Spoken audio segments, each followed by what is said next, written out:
السلام علیکم ورحمۃ اللہ وبرکاتہ۔ آج 7 ستمبر ہے۔ مبارکبادی اور سلام پیش کرتا ہوں میں ان لوگوں کو، ان علماء کرام کو، ان مشائخ اعظام کو جنہوں نے ملک بھر پاکستان کے اندر تحفظ ختم نبوت کا عہد کرتے ہوئے میدان عمل میں نکل آئے اور ذوالفقار علی بھٹو کے سامنے جب پیش کیا گیا، یہ قرارداد رکھی گئی، جب سائن کروانے کے لیے کاغذات پیش ہوئے تو ذوالفقار علی بھٹو نے بھی سائن کر دیے، یہ جاننے کے باوجود کہ اس کے ارد گرد کا ماحول کیا ہے، کس ماحول کے اندر وہ اپنی زندگی گزار رہے ہیں، اور یہ سمجھتے ہوئے کہ آج میں نے گویا کہ اپنی موت کے اوپر سائن کر دیے۔ کہنے والے یہ کہتے ہیں، سننے والوں سے یہ سنا جا رہا ہے کہ جب ذوالفقار علی بھٹو صاحب نے سائن کیے تھے تحفظ ختم نبوت کی مناسبت سے قادیانیوں کو غیر مسلم اقلیتی قرار دینے پر، تو اس وقت چیف آف نیول اسٹاف آپ کو معلوم ہے کہ کون تھا؟ حسن حفیظ احمد۔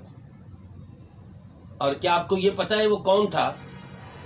کہنے والے برملا بتا رہے ہیں وہ قادیانی تھا۔ بھٹو کو یہ بھی معلوم تھا کہ آرمی کا ڈپٹی چیف اس وقت عبدالاعلی تھا اور وہ بھی قادیانی۔ ذوالفقار علی بھٹو کو یہ بھی معلوم تھا کہ فضائیہ کا سربراہ ظفر چودھری وہ بھی قادیانی۔ گویا کہ بڑے بڑے عہدوں کے اوپر گھر کے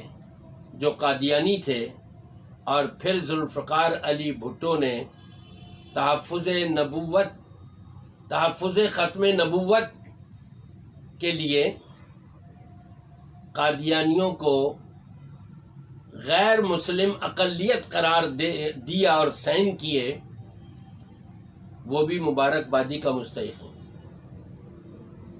یقیناً جن علماء نے اور مشائخ نے یہ پیش رفت کری اور آگے تک معاملہ پہنچایا اور اس کو اینڈ پر ذوالفقار علی بھٹو نے اسٹیمپ لگا کر کے اوکے کر دیا، سب کے سب مبارکبادی کے مستحق ہیں۔ نبی پاک صلی اللہ علیہ وسلم کی حیات طیبہ ہی میں نبوت کے جھوٹے دعوے دار سامنے آ گئے تھے، یہ سب دجال تھے۔ جو بھی نبوت کی مناسبت سے کوئی اپنا اعلان کرتا ہے، دعویٰ کرتا ہے، یہ سب جھوٹے ہیں، غدار ہیں، یہ سب لعنتی ہیں کہ جو امام کائنات محمد الرسول اللہ صلی اللہ علیہ وآلہ وسلم کی ختم نبوت کے اوپر ڈاکہ مار رہے ہیں۔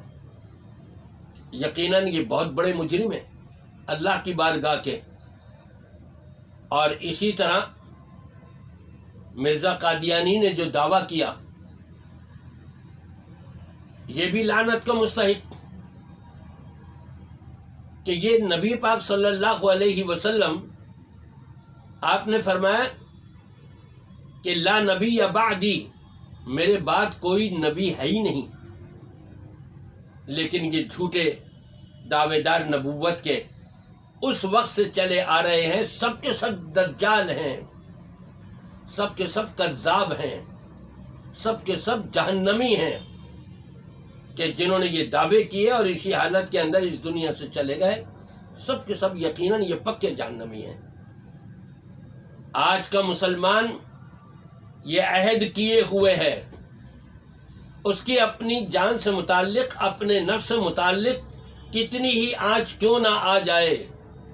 لیکن امام کائنات محمد الرسول اللہ صلی اللہ علیہ وآلہ وسلم کی ذات اقدس پر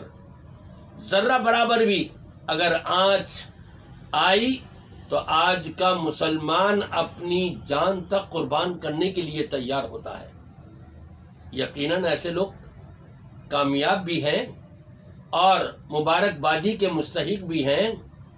بشرطے کہ نبی پاک صلی اللہ علیہ وسلم کی تعلیمات کے مطابق زندگی بھی گزار رہے ہوں اور اسی پر ان کو موت آئے۔ آپ نے دیکھا کہ لاہور میں اور پنڈی میں لیاقت باغ کے اندر جو اعلان کیا گیا جلسے کا، کانفرنس کا، تو قادیانی کیسے متحرک ہو گئے۔ راتوں رات انہوں نے بل پاس کرا دیا کہ جی یہ ٹرانسپورٹ ساری بند کی جائے، یہ کرونا پھیل رہا ہے، اس کی روک تھام کے لیے کر رہے ہیں۔ جب 7 تاریخ آئی تو اس سے ایک روز پہلے ایک دم ان کو نظر آیا، محرم کے اندر ان کو کرونا نظر نہیں آیا کہ یکم محرم کے بعد سے جو ہے وہ کرونا بھاگ گیا تھا، وہ ان کی کوٹھیوں میں، ان کی محلوں کے تہ خانوں کے اندر چھپا ہوا تھا، اور اب انہوں نے نکال دیا۔ جیسے تحفظ ختم نبوت پر کانفرنس منعقد کی جا رہی تاکہ لوگ زیادہ نہ آئیں، شریک نہ ہو وہاں، لیکن آپ نے دیکھا کہ لوگ مسلمان شوق در شوق، ذوق در ذوق اپنی گاڑیوں میں پیدل، کتنی پبلک وہاں جمع ہو گئی کہ شمار نہیں کیا جا سکتا۔ یہ پاکستان ہے جو اسلام کے نام پر بنایا گیا تھا۔ یہاں کوئی دھوکے باز آنے والا دھوکہ دے کر کے مسلمانوں کے مقابلے میں کامیاب نہیں ہو سکتا۔ کوئی کسی بھی کرسی کے اوپر بیٹھا ہوا ہو اور پیارے نبی صلی اللہ علیہ وسلم کی شان میں کسی قسم کی گستاخی ہو رہی ہو اور وہ خاموش بیٹھا رہے، اس کی روک تھام نہ کرے، یقیناً یہ اپنی کرسی سمیت ذلت اور رسوائی کے نچلے گڑھے میں رب تبارک و تعالی ان کو پھینکنے پر قادر ہے۔ لقد خلقنا الانسان فی احسن تقویم ثم رددناہ اسفل سافلین۔ جب یہ اس قسم کی حرکتیں کرتے ہیں، سازشیں کرتے ہیں، ان کے مکر و فریب جب یہ سامنے آتے ہیں، یہود و نصارہ کے سازشوں کو یہ پورا جو بھی کرنا چاہتا ہے تو رب تبارک و تعالی اس کو دنیا میں بھی ذلیل اور رسوا کرے گا اور آخرت میں بھی اس کے لیے سخت ترین عذاب ہے۔ میں تمام مسلمان بھائیوں سے یہ اپیل کروں گا کہ تحفظ ختم نبوت کی جہاں ہم نے قسمیں کھائی ہوئی ہیں اس کے لیے عملی طور پر کوشاں رہیں۔